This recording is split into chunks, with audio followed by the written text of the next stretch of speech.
Pegiat media sosial Denny Siregar menyindir Ketua Umum Partai Demokrat Agus Harimurti Yudhoyono dan kader Partai Demokrat yang pernah mendesak pemerintah Presiden Joko Widodo dan Kiai Haji Ma'ruf Amin untuk melakukan lockdown saat COVID-19 bermewabah di Indonesia pada tahun 2020 lalu. Denny mengatakan beruntungnya Presiden Jokowi tak mau menggubris teriakan AHY dan kadernya di Demokrat, sehingga negara ini selamat dari resesi gara-gara kebijakan lockdown tersebut.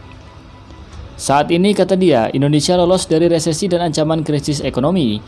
Di sisi lain, lonjakan wabah mematikan itu juga mampu ditekan hanya lewat kebijakan pemberlakuan pembatasan kegiatan masyarakat. Lebih lanjut, Denny sebut AHY anak manja yang sok atur negara.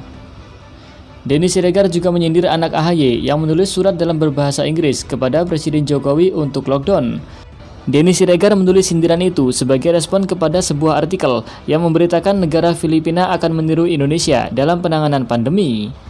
Disebutkan bahwa Filipina akan mencabut kebijakan lockdown di ibu kota Manila pekan ini, meskipun kasus harian COVID-19 di negara itu justru naik 2 kali lipat dibandingkan awal pemberlakuan lockdown. Perekonomian negara di negara itu dikhawatirkan semakin terpuruk jika terus-menerus menerapkan lockdown. Sebagai gantinya, Filipina akan menguji coba lockdown lokal atau pembatasan dalam beberapa kegiatan masyarakat untuk membangkitkan kembali perekonomian seperti yang dilakukan pemerintah Indonesia, yakni PPKM.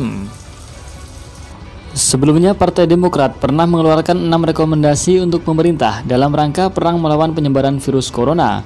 Salah satu isi rekomendasi itu adalah lockdown jangka pendek di kota-kota yang terdampak paling parah virus corona. 6 rekomendasi itu dikeluarkan langsung Ketua Umum Partai Demokrat Agus Harimurti Yudhoyono pada Jumat 20 Maret 2020.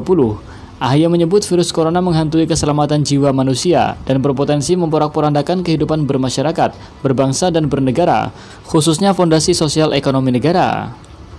Namun pada saat itu pemerintah menegaskan isolasi total belum menjadi opsi penanganan penyebaran COVID-19. Ketua Gugus Tugas Percepatan Penanganan COVID-19, Doni Monardo, mengatakan pemerintah masih memilih kebijakan pembatasan interaksi sosial atau social distancing. Lockdown, kata Doni, tidak perlu dibahas lagi, semua harus patuh dengan keputusan pemerintah pusat. Selain menyampaikan usul lockdown jangka pendek, AHY juga merekomendasikan 5 hal lain, yaitu upaya penghentian penyebaran virus corona secara intensif, masif dan terkoordinasi melalui rapid test, realokasi APBN, dan prioritas pembiayaan yang diperlukan dalam operasi penanggulangan virus corona.